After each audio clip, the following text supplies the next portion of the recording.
welcome to Rapid Reviews Radio Podcast, episode 236. That's 236. And it's a special edition. I know it's going up at the regular time, but Pete and I are not recording at the regular time. I've been awake for about 10 minutes. So, without further ado, I'd like to introduce our very special guest in the studio, Nick from Turtle Flip Games. Hello. Hey guys. Thanks for having me. We're very excited to have you here. And then, of course, I'm joined by my ever-present co-host, Pete Beckett. Hello. And I am your co-host, Kiley Wilde. And I like to start this out all the time, every time, every week, without fail. I don't know why I announce it every time, but hey, people like, routines. But Nick, if you want to tell us, very briefly, if you want, what games you might have been playing this week. Yeah, totally. Well, the first easy pick, I think I've got 3 games that I've been playing recently. I kind of jump depending on my mood. Yes. I was halfway through Tears of the Kingdom, I guess, when it came out, and I decided I needed to start getting a hold of my life again after I became a bit too obsessed. So I kind of put it down and then got back into the development of my game. But now that we released it quite recently, I've been picking it up again. And so I've been playing Tears of the Kingdom. Nice. That's number 1. The other 2, I kind of played for the first time maybe this week. My partner and I tried this co-op game called Biped. Either of you played that game? Can't say I have, no. It's a cute little game where you're both tiny little robot creatures with you're just a head and 2 legs, and each joystick on a controller controls the leg. If you move the joystick forward on your left joystick, then your leg will kind of go up in the air, and then you kind of have to put it down and then use the right joystick. So to walk, you have to kind of do this. It's very funny. You kind of go up, down, up, down, up, down, up, down. I have heard about the game before, but never got around to it. Unfortunately, my partner is not a gamer, so it's quite difficult to try and get her into playing this. But I might give it a try and see. Yeah, it's quite an interesting control style. I think there are a few other games. Like, it reminds me of some climbing games I may have played in the past, probably. But this one it's quite easy to pick up, I think, and you can just kind of run very fast. Go, it's very funny. Oh, yes. Yeah. Oh, I like that. And then the last game that I tried, which I've been meaning to try for a while, is the game Frostpunk. Oh, yeah, I wanted to try that as well. I keep getting that recommended. Yeah, so I didn't get Frostpunk 2, but Frostpunk 1 was on sale, so I thought I'll start at the beginning and I'll get a nice deal. And it's very good. The kind of production value in that game is astounding, honestly. Oh, that's good. Yeah. But yeah, and it's very real. Like, you really have to make some tough decisions about this kind of civilization that you're trying to save. But I won't ruin too much. Fair enough. Yeah, I may end up actually playing that. But Pete, same question to you. What have you been playing? I haven't been playing much because obviously I'm not going to say anything about this being a pre-recorded episode because that'll ruin the allure. But since the last episode, I will be Pete talking. broke the fourth wall. I know, I always do. I am Deadpool, really. I know. So I've played a little bit more of South of Midnight. I know I said on the last show or the previous show I was not going to continue playing it. I continued playing it. This, like I said before, is something about the game just keeps drawing me back in, even though I'm not genuinely enjoying much about the game. You have an abusive relationship with your game, Pete. You can blame Game Pass for that. That's Damn true. you, Xbox. That's true. Yeah. But obviously, after this, there'll probably be more discussion about it and Expedition 33, Clair Obscur Expedition 33, because that's currently downloaded, ready to go. After this, I'll be playing it. But I did pick up another game during the Steam sale. I think it was at the beginning of the year or at some point. Played it mainly on the Steam Deck as Robocop Rogue City. Oh, yeah, that looked good. I have played the opening tutorial mission of it. It goes on for probably about an hour, maybe an hour and a half. maybe maybe it is an hour and I just sucked at it. I have no affiliation with RoboCop as a series whatsoever. I've never watched the movies, never been involved in them. I know it's a shocking thing considering I love movies and schlocky action movies from the 80s as well. So I'm not sure this is a game for me, but it is a very well crafted game, let's say. The shooting mechanics are very good, the voice acting is done very, very well. I can imagine it's very sort of B-movie, sort of a AA development studio that have got a movie license to actually create a game. I know that they have also been involved in Terminator, I believe. Yeah. So I'm just not sure it's going to be for me, but it runs surprisingly really well on the Steam Deck, even though it's not a verified game. And yeah, I can see myself playing a little bit more of it. I'm just not sure how much I'm going to get out of it, not being a RoboCop fan, but I know RoboCop fans have been very positive about this game. So I will play a little bit more because I think the general level design and shooting mechanics and enemy design is genuinely quite decent.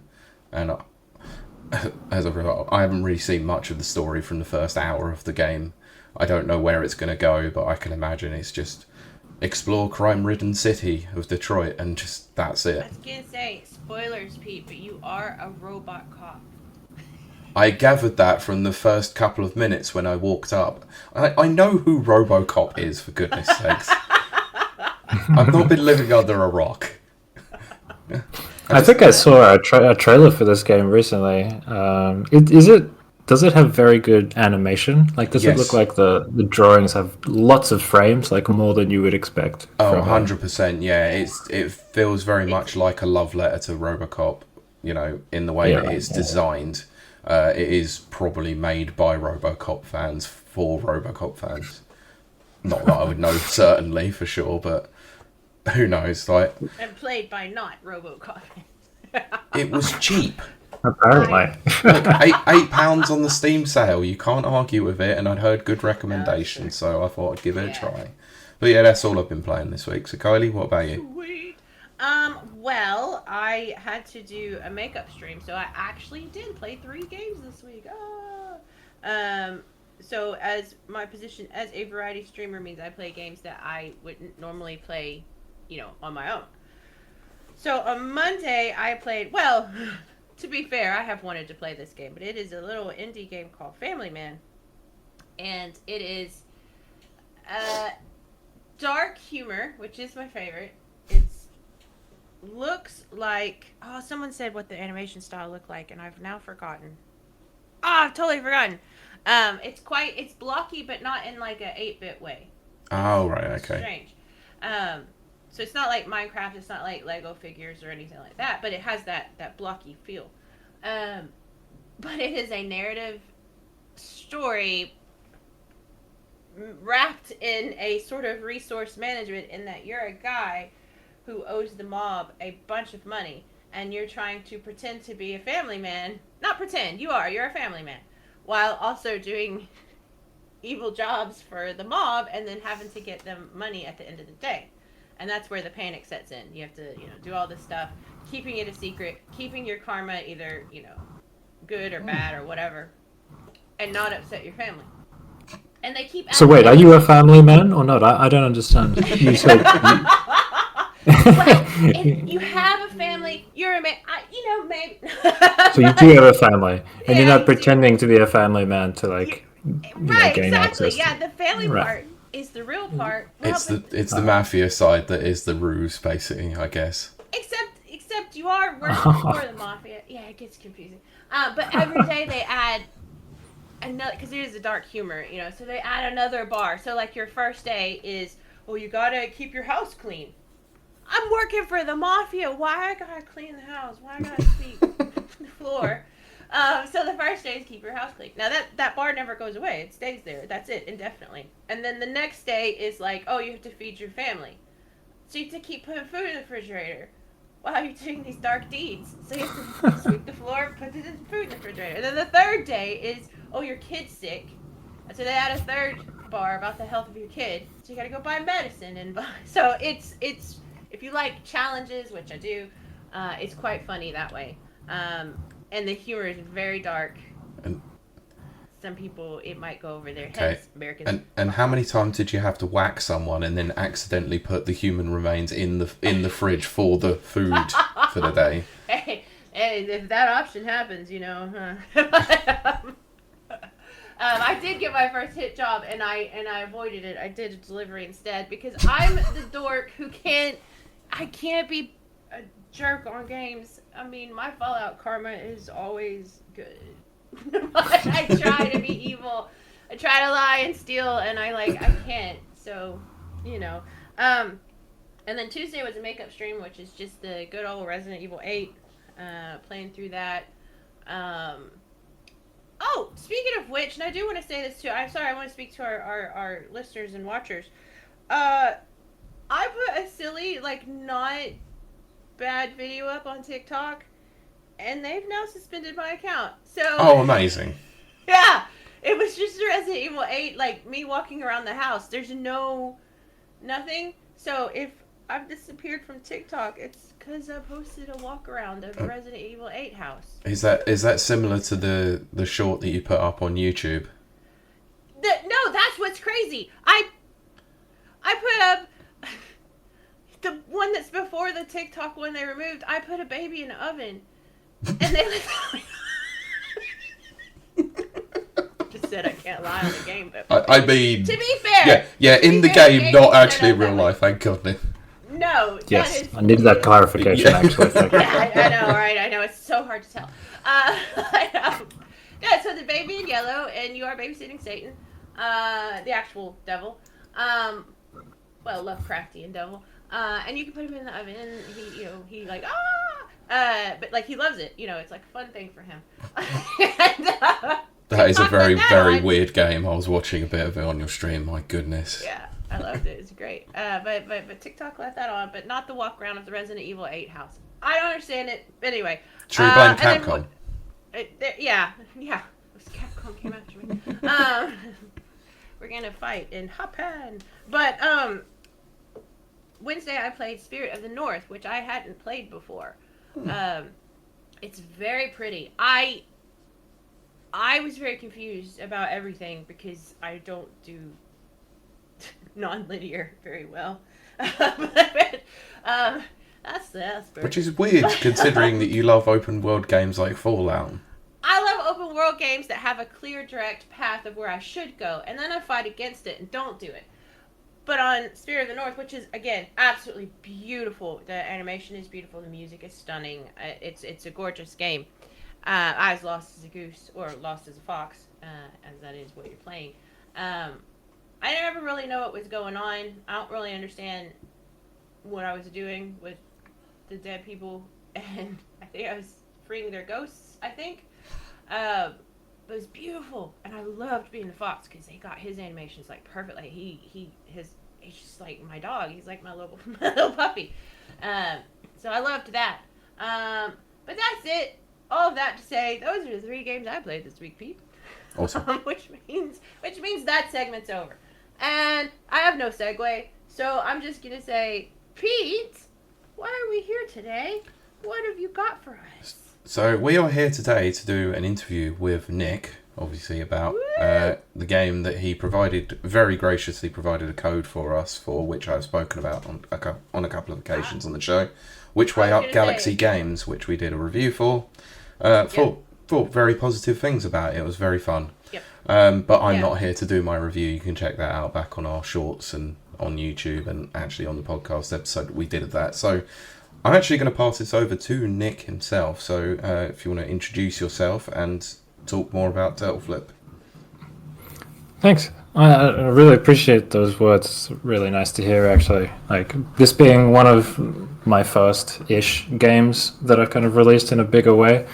I did work on something small. I released a little puzzle game called Ashy Lake of Light a few years ago, but this is definitely one of the bigger projects that I've kind of worked on and pushed out into the world. So it was a big and scary process. But yeah, I prototyped a little 2D kind of platformer world, which was inspired as Super Mario Galaxy. So it was essentially taking the gravity mechanics on the 3D platformer of Mario Galaxy, and just trying to make a 2D version of that. I thought it would potentially be a bit more accessible in terms of the control scheme and the control style. Like, things can get a bit nauseating when the camera is going from one side of a planet to another sometimes in Mario Galaxy, and that's kind of something that I love about it, is that you can kind of break the game. Not really break, but like you can fiddle with the camera transitions a bit, and it feels weird, but like you're like, well, what are they gonna do? That's kind of how it is sometimes. Yeah, you can bend the confines of the engine itself to some degree, can't you? Yeah, and that's kind of why I think I like the idea of prototyping something. And I built this prototype where I could kind of had a simple system for gravity, and I eventually applied for a grant from a government body in Australia called Screen Australia, and after that I was able to kind of make a small team, finish the content in the game, and release what it is today. It's a game of mini games. So it's a party game for 2, 3, or 4 players, and you play as cute little characters. I actually have a few little crochets of some of the characters here with me. So cool. So this is Luna, Spark, and Sprout. My partner is an avid crocheter, and she's been getting into making these little characters. Amazing. It's been very fun, and it's a nice prop to kind of hold while talking about the game. Yeah. I love that. I absolutely love that. Go on. That's okay. I was just had a quick question. So you were talking about, obviously you put together the prototype, which was a 2D platformer, and then it sort of sprouted into this. Sprouted, you said. I know. Into this version, which is like a mini game centric sort of multiplayer game, or there is single player aspects to the game. How far did you get with the prototype, and how far did you want to go with the 2D platformer before you realised that it might be more fun to have it as a multiplayer game?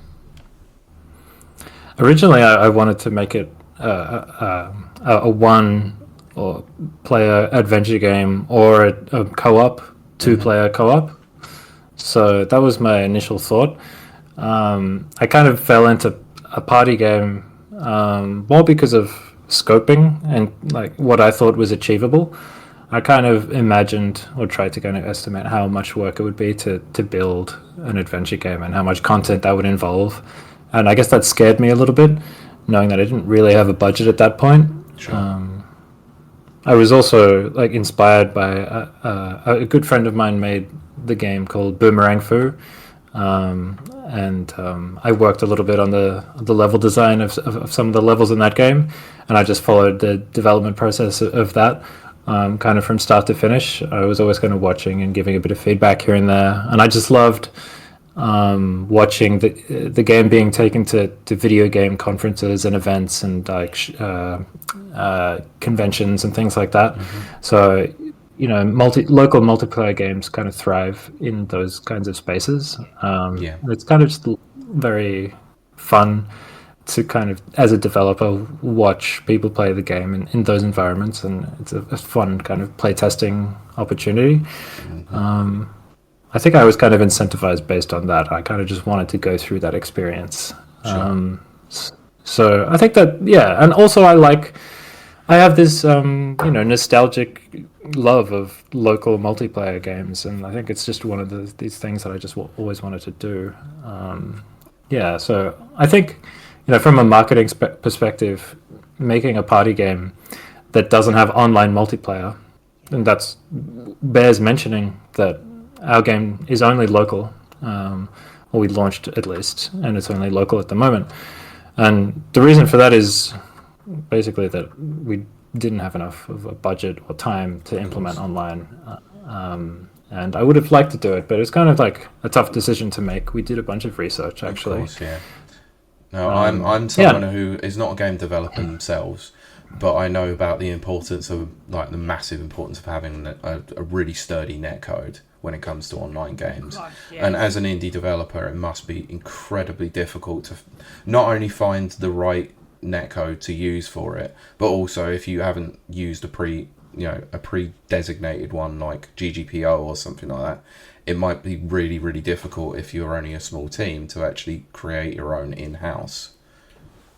Yeah, there are a lot of difficult decisions to make when deciding if you want to make an online multiplayer game.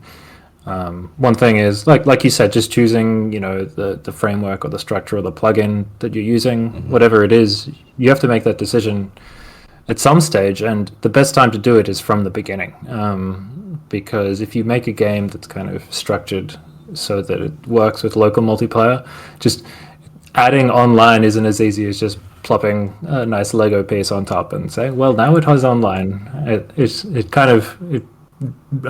breaks everything apart. It's like you have to disentangle everything and then layer everything back together, and things change completely.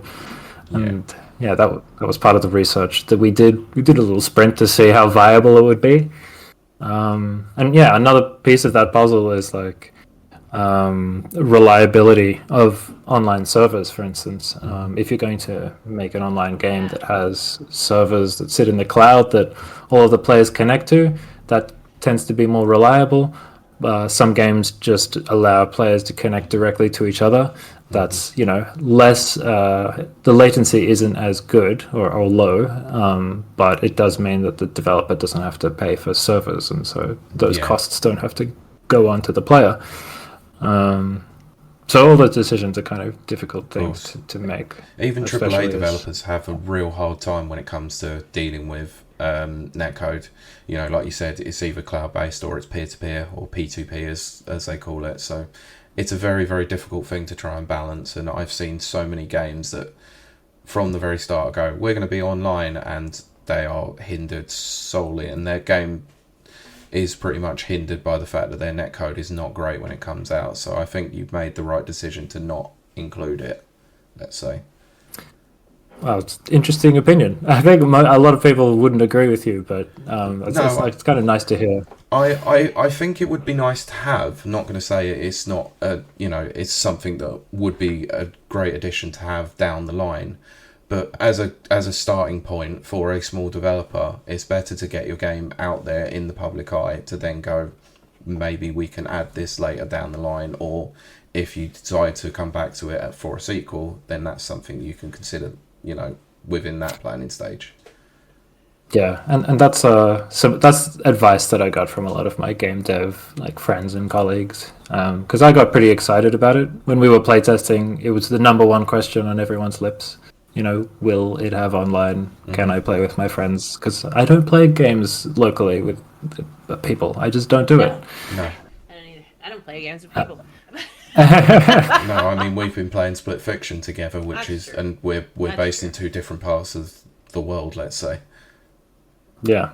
So it was a very big incentive to try to implement it, but eventually I was just convinced that it would be too much effort involved for not a high enough confidence that it would actually add value to the offering. Because like you said, there is a big risk that the online experience wasn't going to be great, especially since we were kind of adding it in at a pretty late stage, and we weren't going to have dedicated servers. So, and that's the thing. Is I speak about this from somewhat a bit of an experience, because I played a game at a local convention. I say local. It's a big one. It's EGX in London, it used to be big. It's not as big as it used to be, unfortunately. There was an online only game that I played there called Stampede Racing Royale, which I thought was a really, really fun concept, and it had surprisingly really good netcode. When they demoed it there, they actually had people playing live with the people on the show floor who were playing it via Steam Next Fest, which I thought was a great idea.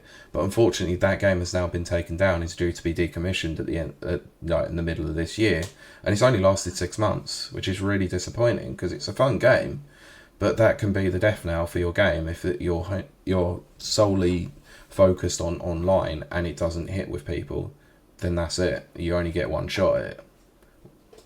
Yeah, it's a big decision, and I think it's good to kind of base your game design around online if you're going to do it from the start, like I said. And I think I've seen a few people prototyping games in my community here in Sydney, and yeah, I think the code that you're using, the plugin that you're using, or whatever, the tech, it kind of influences the game design, I think. Oh yeah, absolutely. Yeah, that makes sense.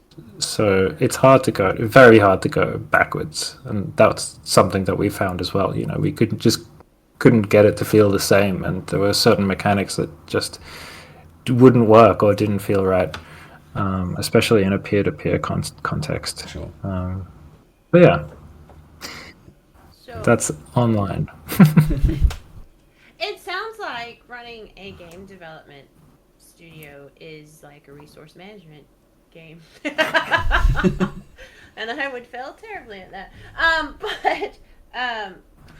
So I guess we really should talk about kind of like the idea. My heater just kicked on. I hope you guys can hear that. It's all right. I've got my neighbours doing drilling, so there might be some adverse sounds. But kind of like, how did the idea of the game itself organically came about? The characters, the whole, the creative side of things. Look at that spark. Where did your spark of inspiration? Oh, you did it. Which I did. I know we said Mario Galaxy, but a little more on the your side of creative things. Yeah. Well, I guess the process that I went through was that I took a very gray boxy prototype, which a gray box is kind of like when you're prototyping things, you just kind of make a world that has lots of white planes and literally gray boxes, which is why that term exists. And you're just kind of testing things, and you're trying to get the mechanics to feel right, and you don't care as much about the visuals. Sure. Yeah. So after I had kind of built that, which just looked like kind of paper with some very pixel-arty little prototype characters, I then kind of approached a concept artist. Our concept artist ended up being Sydney, who is really great, and they did the character design and a lot of the kind of theming of the settings and the world. But I approached a few different concept artists at first and did kind of little art tests. So I kind of wanted to see which would feel best, feel right, I guess. And yeah, there were some very different ideas that the game could have turned into. One concept artist gave back something very grimy. It was almost like I don't know, like a very organic, alien-looking, painterly game, whereas another was very kind of sci-fi space, a little bit natural fantasy vibes.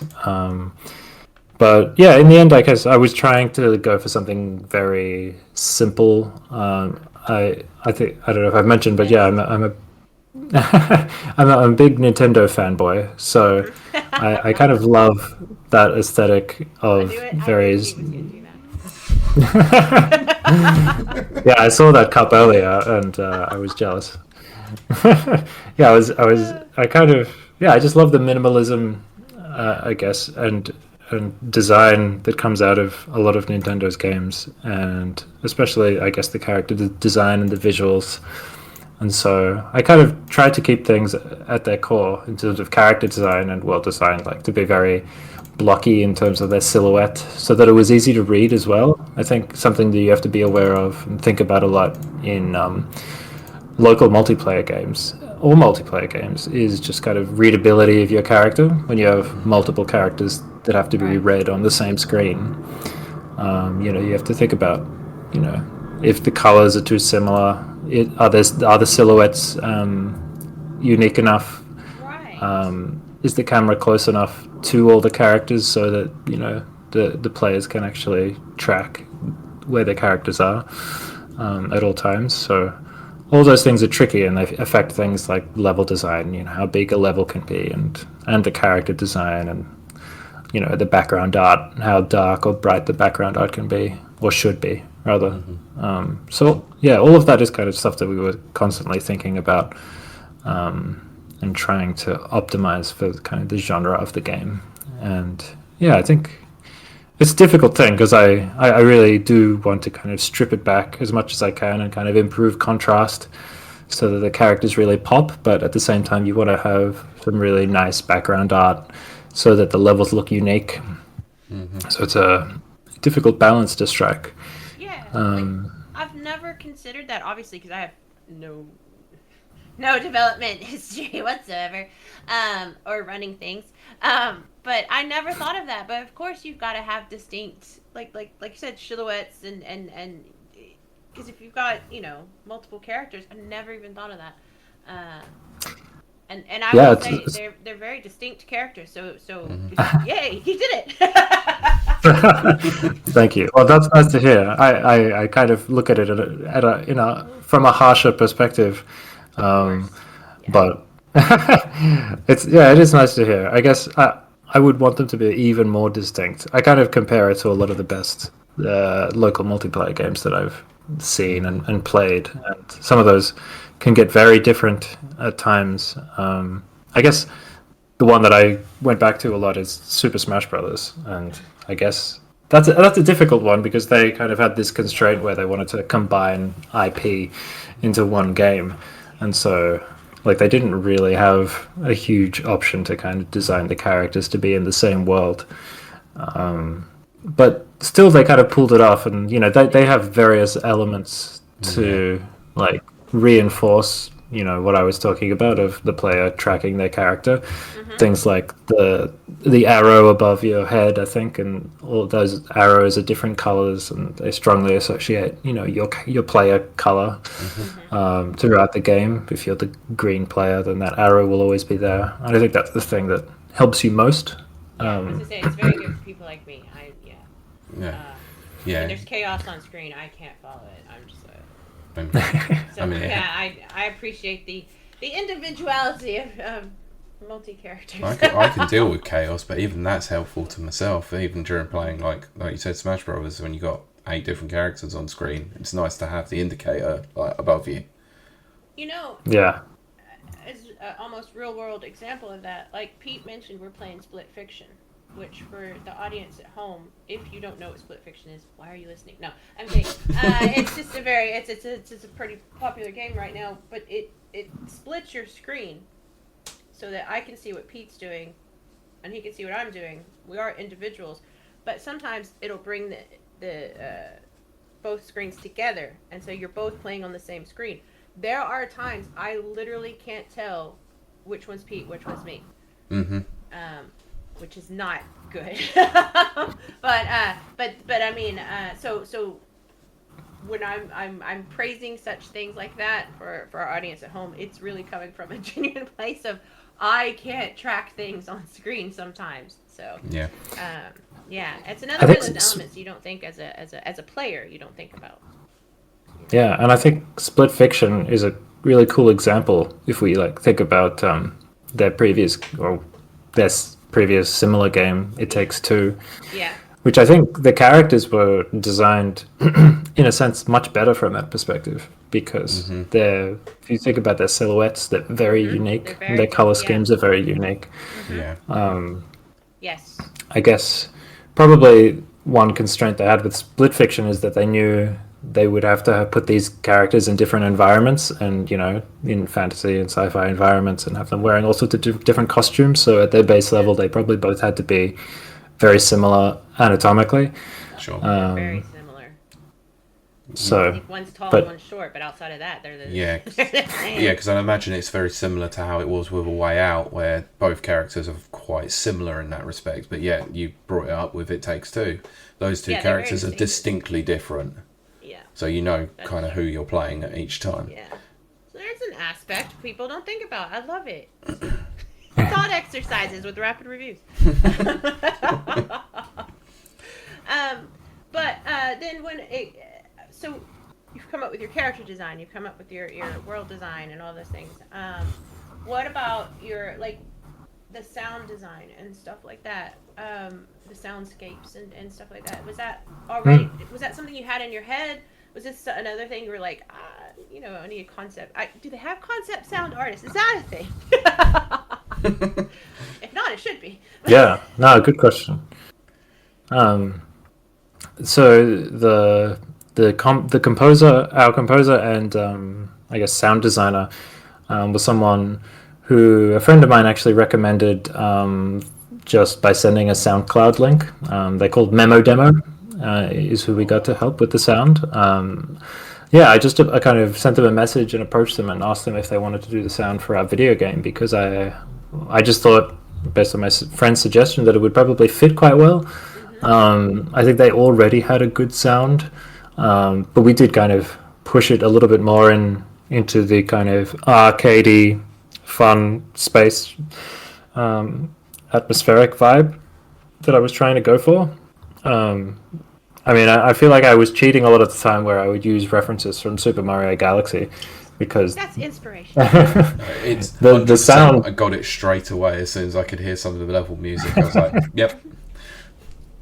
Yeah, well, the thing is that the soundtracks in a lot of Nintendo games are amazing, and I think they really yes. captured like the floatiness of space in Mario Galaxy, especially in a few specific tracks. And yeah, there are certain sounds that I would just kind of reference to try to say, can we really try to, get this very bubbly sound or this kind of, upward lifting crescendo or something like that. I don't know, whatever it was. Yeah, there were certain things that kind of really spoke to me in terms of the nostalgia of the space feel from Galaxy, and so we kind of try to use those references. And then I kind of combined those with a few other references that I kind of have collected over the years, just in my playlists, and I kind of thought that they would work. Yeah, it was a fun process actually. Working with a sound designer and composer I find it to be very unlike anything else because it's like you have to speak a very different language. Sure. And I suppose that's the case, when you compare it to programming or, concept art or 3D art. But I guess a lot of those other things are pretty visual, whereas you kind of have to convert sound into something that you can talk about. And if you don't really speak that language, like if you don't use audio software, or you don't know what a low pass filter is, or a flanger, or a double twang effect or something, then you just you just point to things that you've heard and try to describe it with silly words. Yeah. At least that's what I do. That's just what I would do. So Everything. So I'm guessing that was the process that you did with Memo on this project. You sort of said, I want to use this as an example.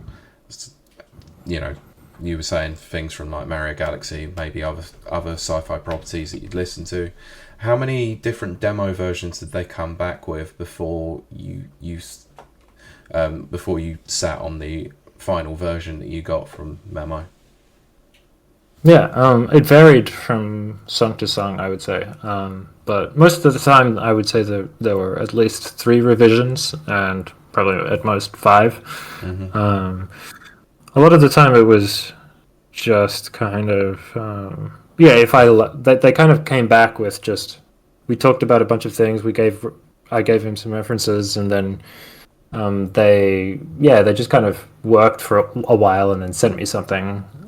Which was actually they didn't work for a while. They worked pretty quickly to just kind of get down ideas, and then sent me the first one. And then I was like, oh wow, that's interesting. And then I would kind of like point out certain parts of the song that I liked, and maybe certain parts that I didn't necessarily. And then I would say, maybe this layer or this instrument or this track or whatever, maybe we could bring it up, or maybe that's too high, or maybe this feels a little bit too high pitch. So like the thing that I was thinking about a lot of the time is like, does this music fit into a video game scene or setting where I know that there are going to be sound effects? So that's kind of the thing that I kept coming back to, is that I really wanted players to be able to hear everything else that was happening. And like, I suppose in terms of sound effects, it's nice to try to separate them somehow. And I would kind of think about, like pitch. Are the sound effects going to have to be all high pitch, for example, or will they be just higher in volume and then the sound and the music track has to be lower? But you don't just want the music track to sit lower in volume because it still kind of, you still want it to be there and feel pretty enveloping. So that was kind of a tricky part where I was, I think, pushing back a lot to make it feel maybe a little bit more samey sometimes, like a little bit more generic, or so it wouldn't sound the same as a track you're just listening to on its own, which is a bit sad of a thing to do because something could sound really good and nice to listen to, but you kind of have to rein it in a little bit. No, and I guess that's the problem with composers themselves. Like, they see things as a song, whereas you see things as an audio design to help with the atmosphere of the game that you're trying to create. Yeah, I think so. It's a tricky part. But I think, Memo certainly got better at it at each song, and I think they already knew that they needed to do that. But yeah, it was a bit of a back and forth in that process. Sure. Yeah.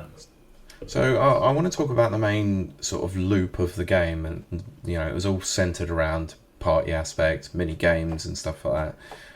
Where did you know straight away like what kind of games you wanted to create within them, or did they sort of just come naturally from different playtests, or did you have one in particular that you had solely in mind immediately and you just developed from there? Yeah, that's a cool question. I think I didn't have that many mini games in mind at first. Certainly, I think I was quite obsessed with the idea of soccer in space.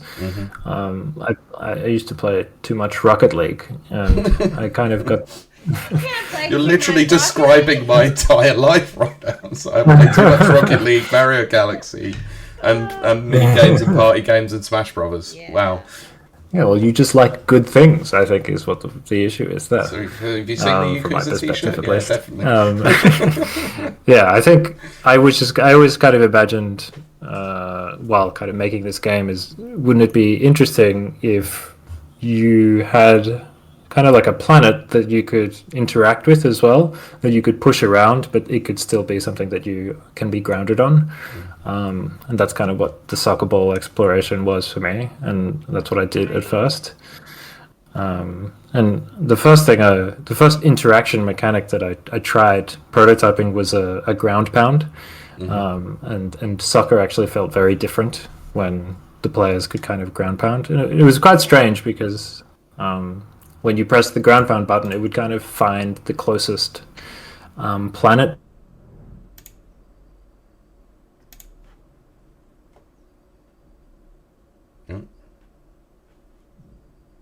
And I think something's happened here.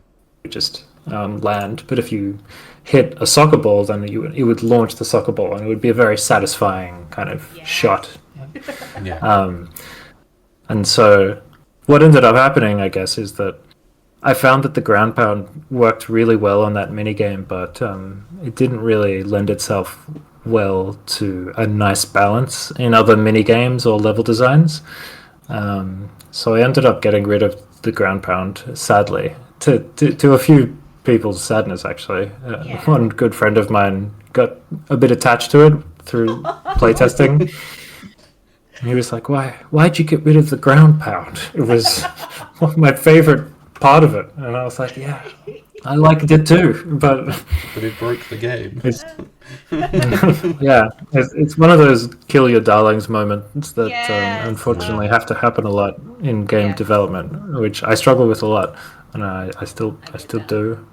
I would imagine you come up with some what you think are really cool ideas that just generally don't gel with the playing public, and you have to sort of go, I really like that idea, how can I really implement it? And then you go have this inner dialogue with yourself, and you go, okay, I'll have to cut this now then, which I can imagine is the saddest thing about like game development as a whole. Yeah, definitely. There was. I only ended up cutting one like mini game concept, and it was one of the early ones that I prototyped, which was kind of just more of a race based on checkpoints. So I had like little checkpoints that I had kind of placed in specific points in the map, and I would kind of randomize which ones would activate, and so players would kind of have to go to a checkpoint, go through it, and then get to the next checkpoint that would appear. And I kind of imagined it as a bit of a race, but So very similar to the what's it? The Purple Comet levels that you would have from Mario Galaxy, where you would be racing against the Shadow Mario. yeah, I kind of just wanted to the feeling, provide a feeling of racing and kind of platforming quickly. And I think we kind of achieved that in a few other mini games in the end, but. I think the best example is the one where you're running away from a black hole called Event Horizon. But yeah, in this one, it didn't really work for me. I think because you weren't really running in a straight line. You were kind of going backwards and forwards, like across the level, and it was a bit confusing and didn't have a good sense of satisfaction. And I also started asking myself the question, like with all of these mini games, could they exist just as single player games? Like I should probably start thinking as I'm coming up with mini game ideas, does this make sense as a multiplayer game, or could this just be a single player kind of gameplay setup? And that started to be one of the filters that we used when kind of prototyping mini games. So yeah, the first few mini games, I think, that were Constellation Catch. Yeah. Was like I think pretty much the first one, and that was at its core kind of me trying to just create. The goal was incentivize good platforming in space. You basically just have to like be precise at jumping around with gravity environments. Then that's essentially what it is. Like go around, collect stuff. I kind of likened it to Splatoon, I suppose, where you're trying to kind of. It's like a weird King of the Hill hybrid almost. And then came soccer, and then I think. Yeah, I can't really remember the order after that. But yeah, I think when I started showing people more and taking it to playtesting events, I started to get ideas from people. They would, make suggestions on some of the mini games, and which I kind of stoked ideas for other ones, or they would just blatantly suggest other mini games, and a lot of them are just on the cutting room floor. Some of them kind of made it in. There's a good friend of mine now who did a bit of game design after we got some funding, and I think he and I sat down and we essentially made like an Excel spreadsheet of ideas, and then we created like criteria that we thought were important for mini games in general. We tried to rank them in the end. So I think we came up with 20, and then we had to try to rank all of those. And yeah, I think he came up with like bumper stars, for example, which is where you're in orbit around a star, kind of flying just in orbit, and you have this dash ability, and you're trying to kind of knock people out, kind of like either like a sumo wrestling or bumper cars kind of thing. Nice. And yeah, that one came near the end of development, so there are a few mini games that don't use like normal platforming, like normal 2D platforming, because we kind of got to a stage where it got harder and harder to come up with mini games that just involved platforming with gravity. That makes sense. Which is what I noticed when you started doing the golf ones, where you're hitting balls out into orbit and trying to use the gravitational pull to get them towards another planet that's got a hole in it. I thought those are probably my favourite levels, actually. That's because I'm an avid golfer myself. Yeah, that's true. I forgot. That's very true, yes. Yeah, nice. Yeah, those were really fun to do. It was definitely a bit of a technical challenge in the sense that we had to kind of create new player controllers, and it was a whole bunch of other codes that we had to write. But I think it added a really good amount of variety, kind of almost like a little break from like the other gameplay feel that a lot of the like the majority of the mini games provide. So that's the thing I will say about the game is actually there's a hell of a lot of variety within each of the mini games themselves. And as a side note, I found the game really, really difficult as well, which I think is something that it might be inaccessible to some, but I really thrive and love the challenge to try and get those 3 gold medals. It's so hard to do so because some of the time implications you have on those are quite strict, but I guess that's half the fun of it, isn't it? I was going to say, that's what makes it a challenge. Yeah, so I will mention that you were talking about the single player, like kind of little pieces of content that we have. So we kind of added in the last maybe 20% of the game development. We probably added the single player campaign, and it was a bit rushed, to be honest. And I kind of just wanted it to be there so that people could have something to experience if they did want to play single player. And I would love to kind of improve a lot of those and add some more missions. So we have 3 of the characters have little adventures, and each of them have 6 missions in which they're kind of rescuing the other characters from this villain that we don't really introduce yet, because we basically haven't built the content for it. But we have some coming soon messages for more kind of little adventures. And I have this idea of this villain in my head that I want to kind of put down if we ever get a chance. But yeah, at the moment, these challenges, kind of a character is assigned to a mini game. So Sprout kind of has to do 6 missions where they play golf and try to do these golf levels in the fastest times as possible. And yeah, I guess I thought my thinking about the difficulty level was that I wanted to make it easy for as easy as possible to complete the level, but make the kind of the skill ceiling pretty high for people who did like challenge or the challenges. It's also hard to kind of figure out where those thresholds should be, especially as a game developer and game designer. You're kind of playing it over and over again, testing it. Like, is this easy? I don't know anymore. No, it's because is it hard? That's the thing, is you know your game like the back of your hand. You know every single little detail about it. You've built everything around it, so your idea of difficulty level is not exactly there, is it? So this will bring me on to obviously discussing that aspect when it comes to demoing the game. So what places did you actually go within the local area of Australia or Sydney, wherever it was? Like, what conventions did you take it to? Did you take the demo to like friends that you had as well?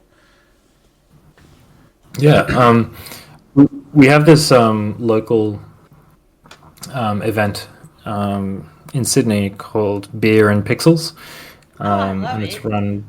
That's the most Australian like convention of all time. Simple and to the point. It's run by IGDA, which is Independent Game Developers Association, and it's a monthly event where game developers in the area or in the community are kind of encouraged to bring their laptop or bring their rig or whatever they want to test and just show their game to each other. So it's this beautiful community which I kind of was introduced to maybe 10 years ago, something like that, when I first started prototyping games. And it's probably a place that I've made a bunch of friends and like colleagues, and started expanding my kind of game development network, because it's worth mentioning that here in Australia the game development scene is not, I think, nearly as, it doesn't thrive as much, especially in New South Wales, the state that I'm in. Victoria is actually really it's pretty great compared to New South Wales. And that's in part because of the funding that the Victorian government gives them. A lot of the game developers there. So there have been an amazing set of games that have come out of Victoria over the past few decades. But yeah, it's kind of difficult to kind of find work in terms of game development here in New South Wales, especially, but Australia anywhere. And so I think that's part of the reason why it's a pretty strong indie community of people that just make stuff and want to meet other people and kind of make little teams and do game jams together. Yeah. I love that. That's amazing. That's really, really Yeah. good to have a community like that. Yeah. Because a lot of ideas can flourish in that sort of environment and things. And as you said, the networking, that's off the charts. Yeah. I never really liked the term networking and the idea of it, but after I've been in it for one that kind of can be quite supportive and open. Yes. You can appreciate it more, and there are different levels and pockets and things like that, and you meet the right people, and it doesn't necessarily feel as corporate as other networking in different industries might feel.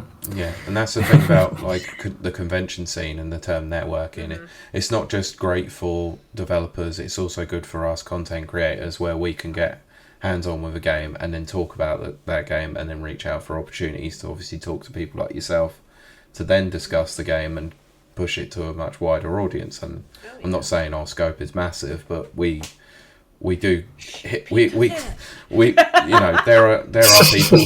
there are people who like our show who wouldn't have known about your games, and same as Mike Tendo's podcast Game and Chat as well, who would have done the same thing.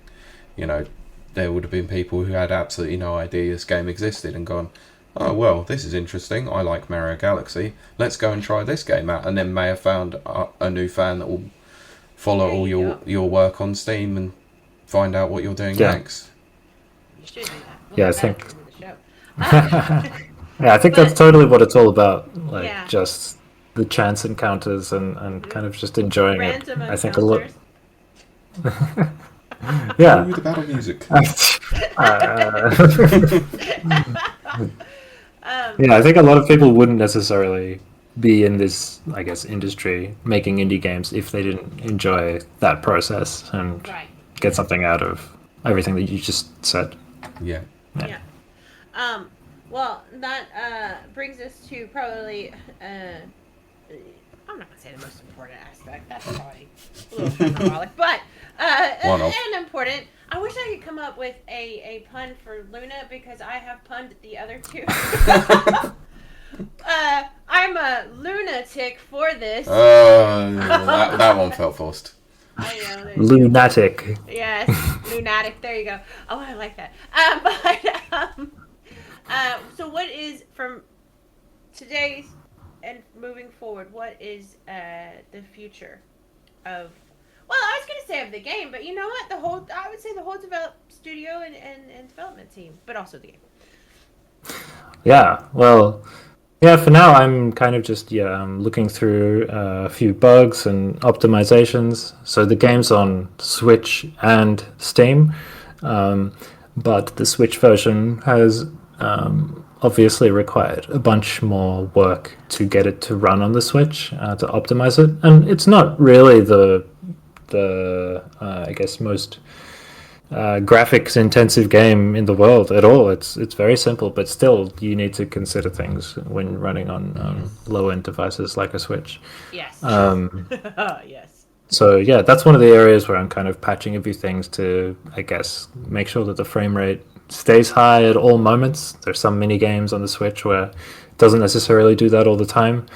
So yeah, I'm kind of like just over the next maybe month or two, just patching some things, kind of sealing it up, finishing it for a while maybe, but still kind of looking at it, seeing how it goes, and thinking about ways that we can improve it. There are a bunch of ideas that I have that if I can rationalize or justify it, I would, have an update where the characters can customize their outfits or wear little hats or something like that. I was gonna say hats. Hats and games.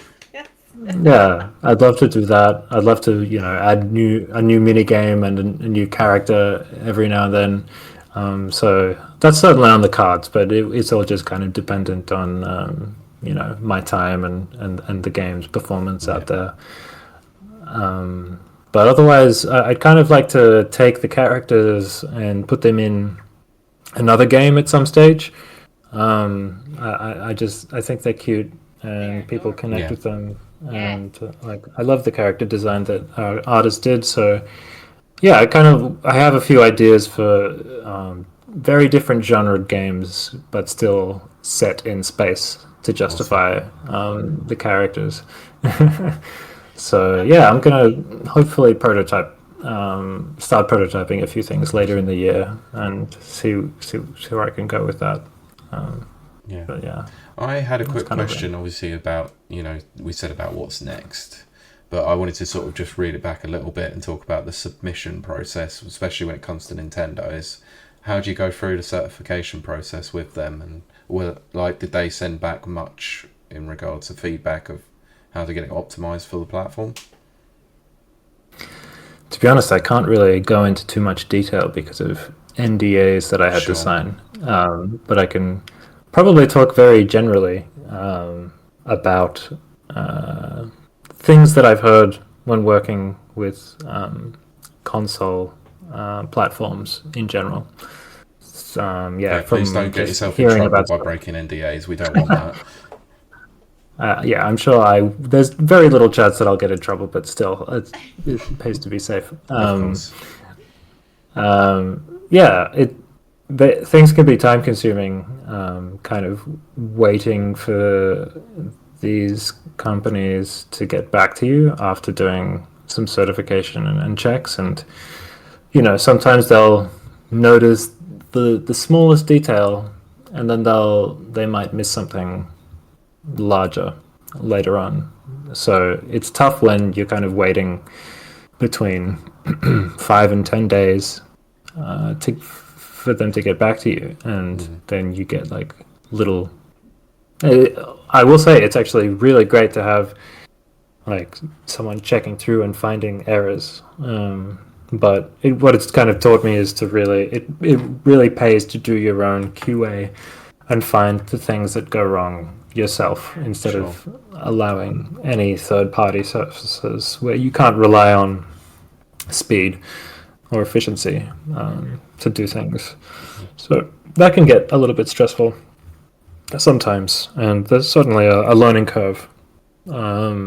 This being the first time that I put the game on a console, not on Steam or itch.io. Yeah. I put it on a console. Yeah, yeah, it was a big learning experience. So it's a lot of fun. Certainly, it was like a dream come true for me to kind of be able to put a game onto a Nintendo platform. Yes. So it's really cool to see the little key art on the page on the home screen and all that kind of stuff. So yeah, that was just brilliant for me. I bet it was. Oh, I I- felt amazing. I bet. And what about the verification process when it comes to Steam Deck as well? Because I know a lot of developers are obviously having to try and require a Steam Deck version to go out there. Yeah, they've been Forget about that. non-committal, I think, in general. I think Sounds very from what I've heard, Steam-like, to be honest. yeah. Excuse me. Yeah, I think they're not allowing developers to enter a queue or to request specifically for their game to be assessed for the Steam Deck. Okay. From what I can tell, they encourage you to put up your own guidelines on your own Steam forum of like what you've been doing to enhance compatibility for the Steam Deck. But I think you only really go into a queue after you reach some sort of threshold for Okay. numbers of users or something like that, Sure. or some criteria that I don't know. They haven't told us about. Okay, so it's the very libertarian approach to how they do things generally anyway. Yeah, well, from what I know, they are an extremely small company. and so they have to make calls like that a lot of the time. But, yeah, Brilliant. Sure. small in terms of employees, Sure. not yeah. necessarily in other ways. Yeah. Yeah. Oh no, I forgot my question. It just went out of my head, Pete. Whoops. Sorry. See? Oh no, okay. Because we're coming to the end. We're gonna wrap this up, but we've asked this of previous guests, and don't worry, whatever you answer is fine. Like, don't feel pressure or anything, or if you don't want to answer. But AI has become Ooh. quite a discussion point in development. Do you think it's going to, I don't want to influence you, but be a big part of game development in the future? Yeah, it's quite a divisive topic. It is. I try to sit on the fence most of the time because I suppose my opinion is that it is pretty hard to predict what will happen, and there's very little point in me having too strong of an opinion if I don't really know what's going to happen. And whatever happens, I don't know. I guess I think of it in a kind of destiny kind of way. Like the way I think of technology a lot of the time is that a lot of it is kind of, I don't know. Some technology was like, in my mind, always going to have been invented or discovered or something like that, and it's almost inevitable. That's not true necessarily. Like we don't have to have invented the gun, for instance, but some things are they manifest because of the system that they're in. Yes. And I think AI is an example potentially of one of those. And we see again and again through the sci-fi fiction that we read, like of things being predicted pretty well a lot of the time. And there are a lot of concepts that are scary in AI.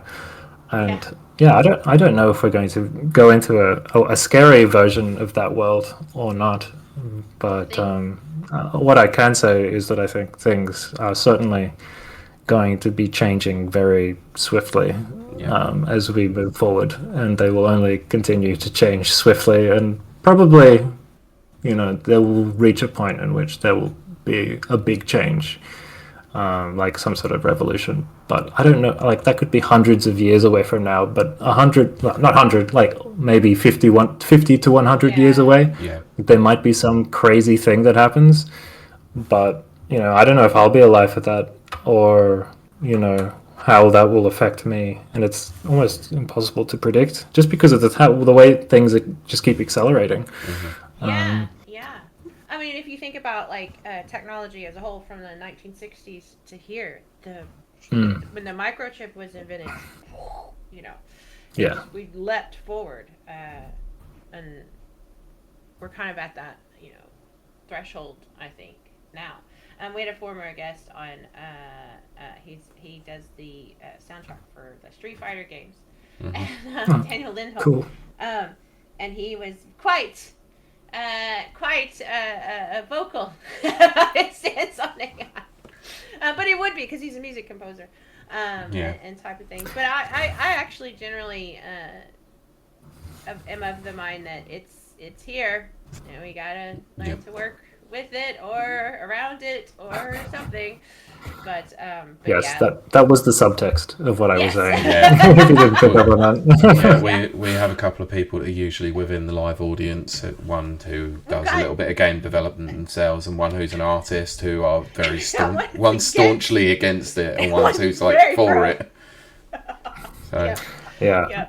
And like I said, like I don't want to say that I'm for it. I just think that it's going to happen. It's like and in terms of like jobs, the job landscape, and people kind of worried about what they're going to do if AI replaces things. I think it really is something you have to think about in terms of an evolution, and maybe just kind of comparing the past to now, because the jobs that people do now didn't exist, certain decades ago. So you have to think about it from that perspective, I think. Yeah. Absolutely, Yeah, I was. So I don't know. This is Sorry. one of my tangents I'm going on right now because we do that sometimes. But I recently learned jobs that don't exist anymore. There was jobs in pretty much U.S., UK, the main, Western world or whatever. In the early part of the 1900s, it was usually a lady, but not always. She would walk down the road and throw pennies at your window because they didn't have alarm clocks. That was her job. What? And that job doesn't exist anymore. Sounds kind of fun. I'm not. You get paid to throw pennies at people's windows. How does that work in a multi-story flat, though? She was Like, all of them. She was really good. Very accurate. She, as in a single entity. Yeah, you can imagine those tower blocks that you get in London are like 26 stories high. It's like, that must be really difficult. I don't know if they were that high in the 20s. No, of course they wouldn't be in that AI age, but couldn't yeah. have replaced her. It did. It was called the alarm clock. I mean, you're right. See? Yeah, there is technology that no longer exists. Anyway, that was just a little funny side thing. But we are coming to the end of this episode. And we very, very much thank our lovely, lovely guest for joining us. And this right here, unless Pete has something to add, because sometimes I forget and to go, Pete, yeah, something else. No, let's wrap this up. I want to say thanks to Nick, obviously, for joining us more than anything. And thanks for taking time out to talk about the game. And once again, thank you for the code itself. But that didn't influence my decision about the game or my review in any way, shape, or form. For full disclosure, I just really love Mario Galaxy, so that probably helped it more. Yeah, I have to say, both Mike Tendo and Pete, they both were like, this game is so great, it's amazing, and that is recorded forever in chat. Galaxy is like my favourite Mario game of all time, except for Mario World, so... Here's a question. Are you getting to do merch? Because they're adorable. Well, the only person making these at the moment is my girlfriend. So we do actually have like a little Google form where we call it our kind of wait list where people can register interest for having one, and when we get around to it, we will make one for people and send it out. But these are just the concept art, essentially, version. Yeah, they're absolutely adorable. I mean, I do love them. Yeah, thank you so much for having me, guys. Yeah, I it's really been appreciate wonderful. it, and It's absolutely great. you guys had some really cool thoughts, and I appreciate, I guess, when you have interviewers have really good questions, and I could see that you've really thought about and played the game, obviously. So I appreciate it. Oh, well, we love that. We try to be a little bit outside the norm. Because, it can get very, it's like press junkets. You just sit down and ask you the same 5 questions, and then you go on. It's like, that's boring. You can't see the person's individuality that way.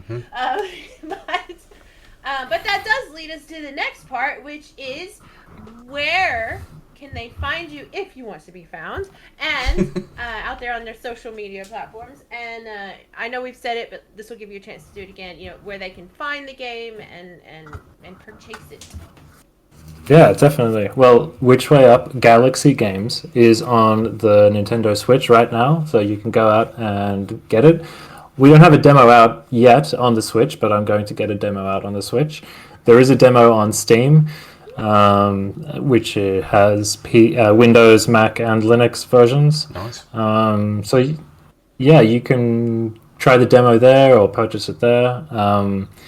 Our handle on our social media is Which Way Up Game, and I think we're on Twitter, Instagram, Blue Sky, and TikTok, maybe. So, yeah. According to the press kit, yes, there is a TikTok. Oh, there you go. There you go. See, Pete does his homework. I don't. The crochet characters go on little adventures sometimes on various social media platforms. I love it. So. Go follow now. Also, breaking news, because I know this is so important to everyone listening. TikTok has unbanned me. So. Hooray! In the course of this episode. And it only We've took been an hour and Wow. 15 minutes. I know, but like Incredible. it's been a journey. But anyway, no, and leaves Pete. Where can they find you? Awesome. Well, you can find me dealing with the Twitter and Blue Sky accounts Yeah, at 'cause I Rapid ain't Reviews touching Radio. that. Just search us up on there. Twitter is RR Radio Pod, and then Rapid Reviews Radio on Blue Sky. But you can also listen to me on another podcast. I know, shock horror. I promote another podcast on a podcastception. It's called The Never Watchers, which we do film and TV with my friend Kurt Lewin. It's based around the concept of one person has watched a film or a TV show and the other person hasn't. So we should be returning. We were going to do A Few Good Men, but we're actually going to cover Daredevil Born Again first. So that's okay. because the podcast actually started out as a Marvel Cinematic Universe watch along, because he'd never watched it before. So, and now we're at the prefaces of we've never watched any of this ourselves because we're caught up. So yeah, we're going to be covering Daredevil Born Again, I think, next week. So it should be out before go on a small hiatus. So Yes. yeah, but that's it. So Kylie, what about you? Where can I find you? I don't do nothing, but no. Except If you streaming. really, yeah, I was gonna say if you really, I'm not on social media. If you really want to see the insanity that is my stream, I do stream on Twitch at twitch.tv/KILEY_WILDE, and I stream Monday, Wednesdays, Fridays, 7 p.m. UK time. No, and sometimes 6:30. in between. Yes, Pete is correct. I did back my. You time changed up. your time. I did. I'm so glad you caught that, Pete. 6:30 p.m. UK time. And then sometimes I stream in between, but Mondays are our Mayhem Mondays, which is where I do a lot of FPS. Wednesdays are Weird Wednesdays, where we play weird games, usually independent games, but not always. And then Fridays are Frightening Fridays, where I play horror games. And in between, you will see Hitman and Doom right now. Although on Saturday, if I have time, because I have a friend coming in, Saturday I will be streaming Oblivion, because holy crap. Oblivion I forgot how much I Remastered. love that game. Yeah, I started watching some Let's Plays. I was like, okay, I do still love Oblivion. I do. I just do. So that might happen. And outside of that, Pete, Sunday's our last rapid reviews for a few weeks. Well, we this going is pre-recorded, hiatus? so this will be our hiatus time. So yeah, we're going to be back. Thank goodness. You won't forget it. Goodness, when is this will be going up on, or you'll be listening to this on the 5th or beyond. So we'll be back on the 25th of May. Yeah, 25th of May. Okay. Right, so keep your ears tuned. Oh crap, that's dumb, because I'm saying this in the future and people are listening. I know. Like, yes, Kylie, we're listening to it right now. Okay. You can tell we do this live most of the time. Yeah, this is past Kylie talking to present people. I'm so glad you're listening to this. But Oh no. that's going to do it for us. And again, we thank our guests so much. And we will see you. Oh, I'm not going to be able to do my usual sign off. We'll see you and talk to you sometime in the future. In a while. Thank you for listening to this episode of the Rapid Reviews Radio Podcast. You can watch the recording of the show live on Twitch every Sunday evening at 7 p.m. UK time at www.twitch.tv/Rapid Reviews. You can also watch the podcast on YouTube, search Rapid Reviews 5534, and you can also watch the video version of the show on Spotify, just search Rapid Reviews Radio. Don't forget to give us a thumbs up, a rating, or a comment on this episode. You can also follow us on Twitter at RRRadioPod, as well as on Blue Sky at rrradiopodcast.bsky.social. Also be sure to visit rapidreviewsuk.com for all the latest reviews and previews.